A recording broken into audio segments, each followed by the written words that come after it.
పవన్ కళ్యాణ్ కి big shock తగిలింది. హైకోర్టులో పవన్ కి చుక్కెదురైంది. ఆయన సభకి అనుమతించాలని చెప్పి ఆయన పార్టీ తెలంగాణకు సంబంధించిన జనరల్ సెక్రటరీ తల్లూరి ఆయన ఒక పిటిషన్ దాఖలు చేశారు. హౌస్ మోషన్ పిటిషన్ దాఖలు చేశారు. అయితే ఇప్పుడు హౌస్ మోషన్ పిటిషన్ ని తిరస్కరించింది తెలంగాణ హైకోర్టు. పవన్ సభకి అనుమతి ఇవ్వొద్దని కోర్టులో సీనియర్ జర్నలిస్ట్ పాషం యాదగిరి కూడా కేవియట్ పిటిషన్ దాఖలు చేశారు. జనసేన పిటిషన్ ని కనీసం కోర్టు కూడా పట్టించుకోలేదు. ఇప్పటికే సభకు పర్మిషన్ ఇవ్వలేదు పోలీసులు. ఆ పర్మిషన్ ఇవ్వకపోవడాన్ని సవాల్ చేస్తూ హైకోర్టులో పిటిషన్ దాఖలు చేశారు. ఆ పిటిషన్ కూడా ఇప్పుడు దాని తర్వాత కేవియట్ పిటిషన్ దాఖలు చేశారు పాషం యాదగిరి. ఇప్పుడు ఆ పిటిషన్ కూడా కొట్టిపారేసింది తెలంగాణ హైకోర్టు. ఇక సభ లేదు, ఏం లేదు, ప్రెస్ మీటే. మరి ఆ ప్రెస్ మీట్కి ఇప్పటికే పోలీసులు చాలా భారీ స్థాయిలోనే అక్కడ ఏర్పాటు చేసినట్టు తెలుస్తోంది. అయితే ఆ ప్రెస్ మీట్కి ఇన్ని ఏర్పాట్లు కారణం పెద్ద స్థాయిలో జనం వస్తారని, అక్కడ కొన్ని ఉద్రిక్తత పరిస్థితి తలెత్తే అవకాశం ఉందని, లా అండ్ ఆర్డర్ దెబ్బతినే అవకాశం ఉందని ఈ నేపథ్యంలోనే అటు పోలీసులు కూడా కొంత అలర్ట్ అయ్యారు. పవన్ కళ్యాణ్ నివాసం దగ్గర సభకు పోలీసు అనుమతి ఇవ్వకపోవడంతో హైకోర్టును ఆశ్రయించారు జనసేన నాయకులు. అక్కడ కూడా చుక్కెదురైంది. అయితే ఈరోజు తెలంగాణ ఆవిర్భావ అవతరణ దినోత్సవం, తెలంగాణ అవతరించిన రోజు. So happy Telangana formation to all Telanganians. At the same time ఈ రోజు రాజకీయ పార్టీలు కూడా తమ తమ కార్యక్రమాల్లో బిజీగా ఉన్నాయి.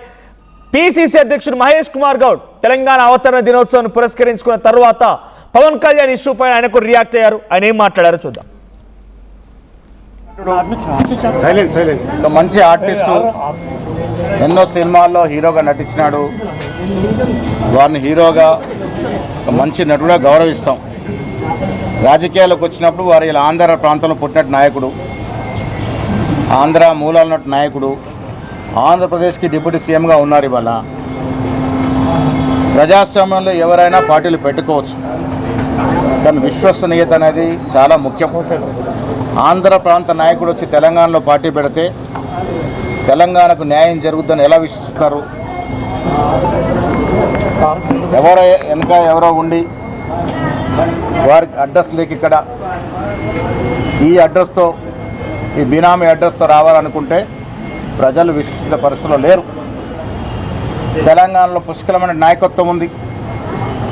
వీళ్ళ యువ నాయకుడు రేవంత్ రెడ్డి నేతృత్వంలో కాంగ్రెస్ పార్టీ ఒకవైపు అభివృద్ధి, ఒకవైపు సంక్షేమం. ఇలా ఇతర రాష్ట్రాలు, బీజేపీ పాలిత రాష్ట్రాలు కూడా తెలంగాణ వైపు చూస్తూ ఉన్నాయి. ఇంత గొప్ప సంక్షేమం ఇక్కడ జరుగుతూ ఉంది. సన్న బియ్యం కావచ్చు, ఉచితంగా మహిళలకి బస్ సౌకర్యం కావచ్చు, ఇంధనం ఇల్లు కావచ్చు, రకరకాల వెల్ఫేర్ స్కీమ్స్ ఇక్కడ ప్రజలకు అందుతూ ఉన్నాయి. వేరే రాష్ట్రాలు తెలంగాణ చూస్తూ ఉన్నాయి. సో ఇక్కడ సమర్థవంతమైన కాంగ్రెస్ నాయకత్వం ఉంది. ఎవరిన్ని పార్టీలు పెట్టినా ప్రజలు ఎవరిని విశ్వసించరు. కాంగ్రెస్ పార్టీ ఇస్తున్న సంక్షేమం, కాంగ్రెస్ పార్టీ ఇస్తున్న అభివృద్ధి. వచ్చే ఎన్నికల్లో మాకు కనీసం 100 సీట్లు రేవంత్ రెడ్డి గారు మేమందరం కలిసి. పవన్ కళ్యాణ్ ఒక మంచి యాక్టర్, పవన్ కళ్యాణ్ మంచి యాక్టర్ అంటూ సంబోధిస్తూ ఆయన పవన్ కళ్యాణ్ పై వ్యాఖ్యలు చేశారు Mahesh Kumar Goud. At the same time తెలంగాణలో మంచి నాయకత్వం ఉంది. తెలంగాణలో అనేక రాజకీయ పార్టీలు ఉన్నాయి. కాంగ్రెస్ మాదిరిగా ఓ జాతీయ పార్టీ అనుకున్నా కూడా ఇక్కడ తెలంగాణ రాష్ట్ర నాయకత్వానికి అవకాశం కల్పిస్తారు. అటు బీజేపీ లాంటి జాతీయ పార్టీ అయినా తెలంగాణ రాష్ట్ర నాయకత్వాన్ని తెలంగాణ వాళ్ళకి అవకాశం కల్పిస్తారు. టీఆర్ఎస్ పార్టీ ప్రాంతీయ పార్టీ, తెలంగాణ రక్షణ సేన కవిత నేతృత్వంలోని పార్టీ. బీఆర్ఎస్ పార్టీ ఒకప్పుడు ఉద్యమ పార్టీ, 10 సంవత్సరాల పాటుగా తెలంగాణ రాష్ట్రాన్ని పరిపాలించిన పార్టీ. ఇక్కడ వాళ్ళ నాయకత్వం వహిస్తున్నారు. సో ఆంధ్ర నుంచి వచ్చి తెలంగాణలో రాజకీయాలు చేసి ఇక్కడ పార్టీ పెట్టి ఉద్ధరిస్తామంటే ఊరుకునే ప్రసక్తే లేదు. ఇక్కడ నాయకత్వం చాలా పుష్కలంగా ఉంది. తెలంగాణ ఉద్యమం వచ్చిందే ఆంధ్ర పాలకుల మీద, అప్పుడున్నటువంటి నాయకుల మీద. ఇప్పుడు మళ్ళీ అటువంటి సిచ్యువేషన్ క్రియేట్ చేస్తున్నారు పవన్ కళ్యాణ్ అంటూ మహేష్ కుమార్ గౌడ్ మాట్లాడుకొచ్చారు. సో మా ప్రతినిధి నిర్మల సిద్ధంగా ఉన్నారు. అటు హైకోర్టులో పిటిషన్ కూడా తిరస్కరించింది హైకోర్టు. సో నిర్మల, అటు పోలీసులు పర్మిషన్ ఇవ్వలేదు, హైకోర్టుకు వెళ్తే హైకోర్టు కూడా ఆయన హౌస్ మోషన్ పిటిషన్ తిరస్కరించింది. సో ఇప్పుడు ఆయన ఏం చేయబోతున్నారు? సభ మాత్రం 100% షూర్ అది రద్దయిపోయింది. కానీ ప్రెస్ మీట్కి సంబంధించిన ఏర్పాట్లు ఎలా జరుగుతున్నాయి? పవన్ కళ్యాణ్ నివాసం ఎటువంటి సిచ్యువేషన్ ఉంది?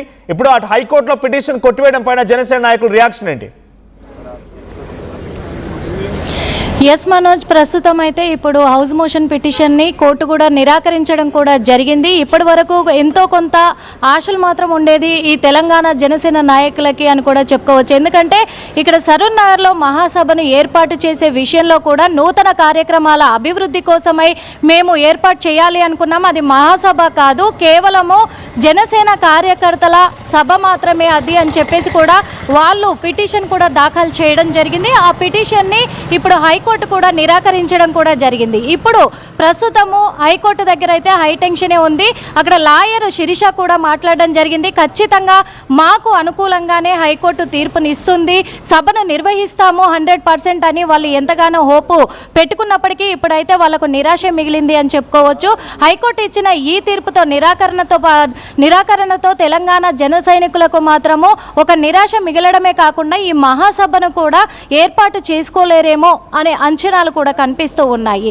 మరో పక్క చూసుకున్నట్లయితే కూడా ప్రస్తుతం మనము మరి ఉప ముఖ్యమంత్రి పవన్ కళ్యాణ్ ఇంటి దగ్గరే ఉన్నాము. ఇక్కడ కనిపిస్తూ ఉంది కదా, చాలా అంటే చాలా కూడా హడావుడి వాతావరణమే అని చెప్పుకోవచ్చు. ఇటు చూస్తే బారికేడ్లు ఏర్పాటు చేశారు. సాయంత్రం 4:30 నుంచి కూడా 5:30 వరకు నిర్వహించనున్న ఈ ప్రెస్ మీట్ కార్యక్రమాలను మాత్రము ఖచ్చితంగా మనకు కనిపిస్తున్నాయని చెప్పుకోవచ్చు. ఎందుకంటే మహాసభకి నిరాకరించిన ఎడల కూడా ఇక్కడ ప్రెస్ మీట్లో ప్రస్తుతము వాళ్ళు వెల్లడించాలనే విషయాలన్నీ కూడా వెల్లడించే అవకాశం కూడా ఉన్నట్టుగా తెలుస్తూ ఉంది.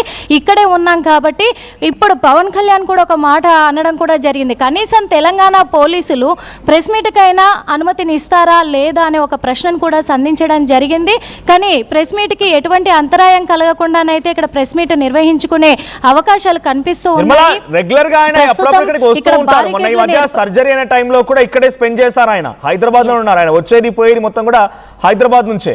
సో ఇప్పుడు ఇంతటి స్థాయిలో రెగ్యులర్ గా అయితే బౌన్సర్లు ఉంటారు. ఎందుకంటే అటువైపు నుంచి చాలా వరకు ప్రైమ్ ఏరియా నుంచి చాలా సార్లు వచ్చినప్పుడు కూడా ఎప్పుడు ఇంతటి స్థాయిలో బౌన్సర్లు కానీ పోలీసులు కానీ కనిపించలేరు. ఈ రోజు ఇంతటి స్థాయిలో బౌన్సర్ని పోలీసుల్ని పెట్టుకున్నారంటే ఆయన ప్రొటెక్షన్ కోసం వాళ్ళంతా ప్రైవేట్ బౌన్సర్లా?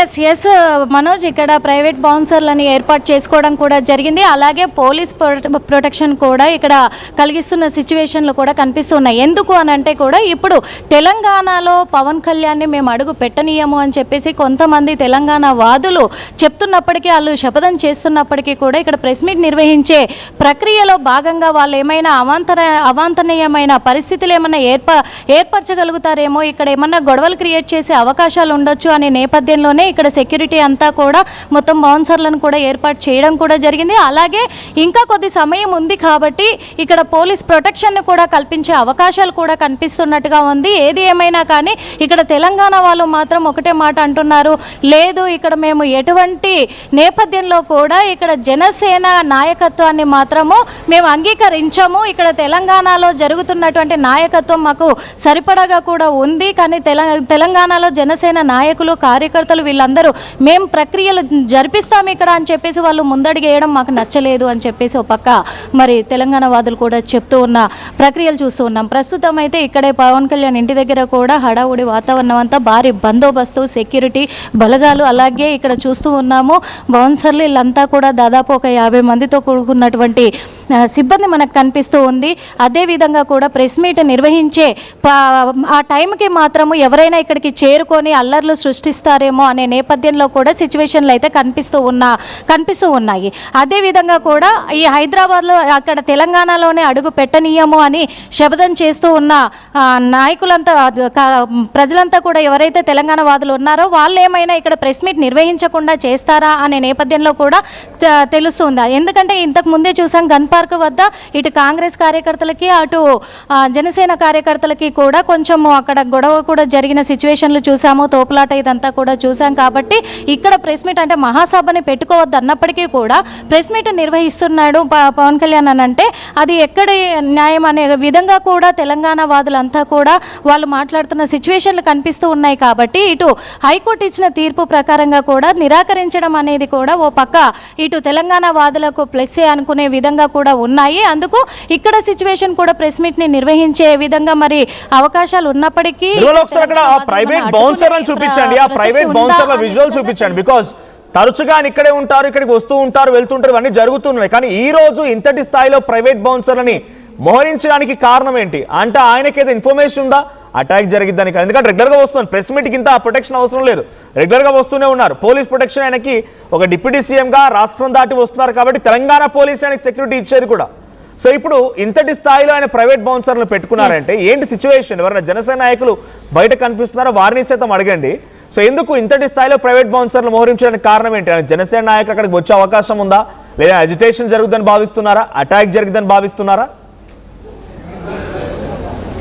ఎస్ మనోజ్, ఎందుకంటే ఇక్కడ జనసేన నాయకులు ఎవరు కూడా ఇంకా ఇక్కడికి చేరుకోలేదు. సంధ్యా కన్వెన్షన్లో ఆల్రెడీ వాళ్ళు సమావేశం నిర్వహించుకున్నారు కాబట్టి ఇంకా టైం ఉన్నందునే ఇక్కడికి ఇంకా చేరుకోలేదు. కానీ భారీ ఎత్తున జనసేన నాయకులు వచ్చే అవకాశం ఉంది కాబట్టి ముందుగా ఇంకా ఇక్కడ గొడవ కూడా క్రియేట్ చేసే అవకాశాలు ఉన్నాయి కాబట్టి అందుకే ముందుగానే ఇన్ఫర్మేషన్ ఉన్నందున కూడా ఇక్కడ మనం చూస్తూ ఉన్నాం మొత్తం కూడా సెక్యూరిటీ అలర్ట్మెంట్ అంతా కూడా